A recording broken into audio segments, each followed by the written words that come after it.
Well, it's time to, on the bye week, evaluate what you've seen so far, my friend. What's not to love? Like, you want to pick apart this team and say, they need to improve on this, improve on that. You can talk about red zone offense. That's been a bit of a problem, but you don't need a great red zone offense when you're scoring from 40 yards out consistently on single plays. You can talk about the Bills' running game, but I know it's only one game against Kansas City. Devin Singletary had, 70-something yards in the first half, and they decided to go away from it in the second. You're getting Tre'Davious White back with a decimated defense that is still statistically one of the best, if not the best in the NFL.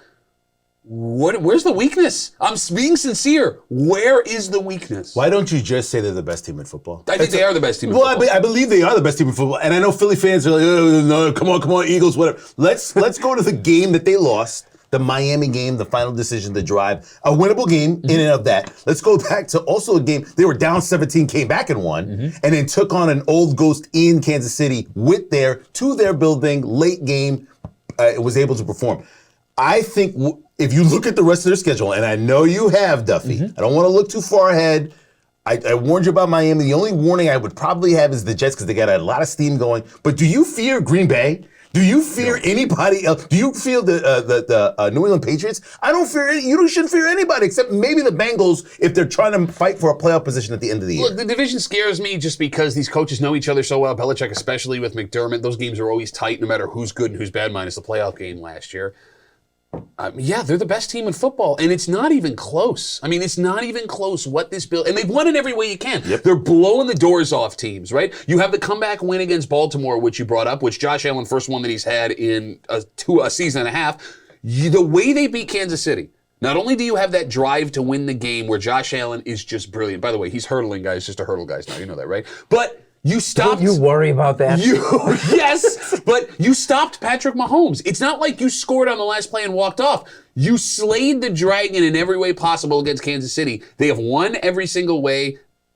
Again, what am I to feel uncomfortable about right now? Because he's got a balanced offense. Come on, give me my credit about running the ball. Offense. They have arguably the worst running back run game in the NFL. But they still are able to get chunks of yardage with their running game. Well, they did against Kansas City. They hadn't done it. That's all that matters. Oh my goodness. But they drift away from it. You know what I said? When Singletary had that I think it was 80 yards in the first half, I was convinced he's not going to get half that in the second half. And it's not going to be because the game dictates it.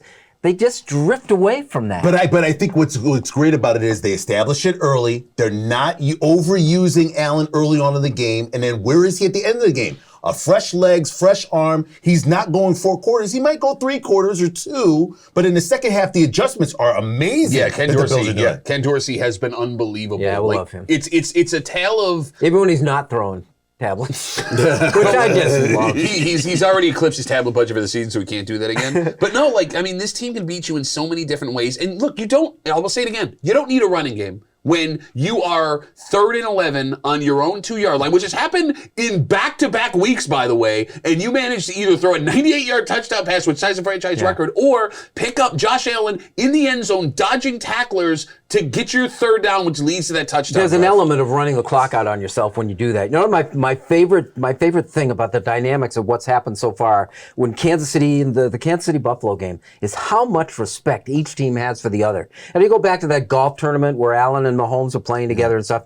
It says it isn't hatred; it's total and complete respect that these teams have for each other. But you know what? As I was watching that Bills game, I'm sitting there. It's 10-10 or whatever the score is. I'm thinking to myself, every Bills fan is going through this anxiety of, oh my goodness, it's going to come down to the final play. Are we going to be on the right side of it? And the Bills were on the right side of this one in the regular season. Oddly enough, too, Mahomes' his fourth quarter statistics are among the league's worst. Like that interception was entirely predictable, actually. But the Bills had one weakness last year, and it was defensive line and pass rush. And they went out and addressed it, and what won them that game on that play, that specific play, was Von Miller beating a double team, Matt Milano rushing up to make that play, and blocking his view to see Taron Johnson make that interception. It was, God, you couldn't paint a more beautiful picture. They lost a little offense, Bills got more, a little defense, and then that's the difference in the game. Nice to have a rest on the bye week.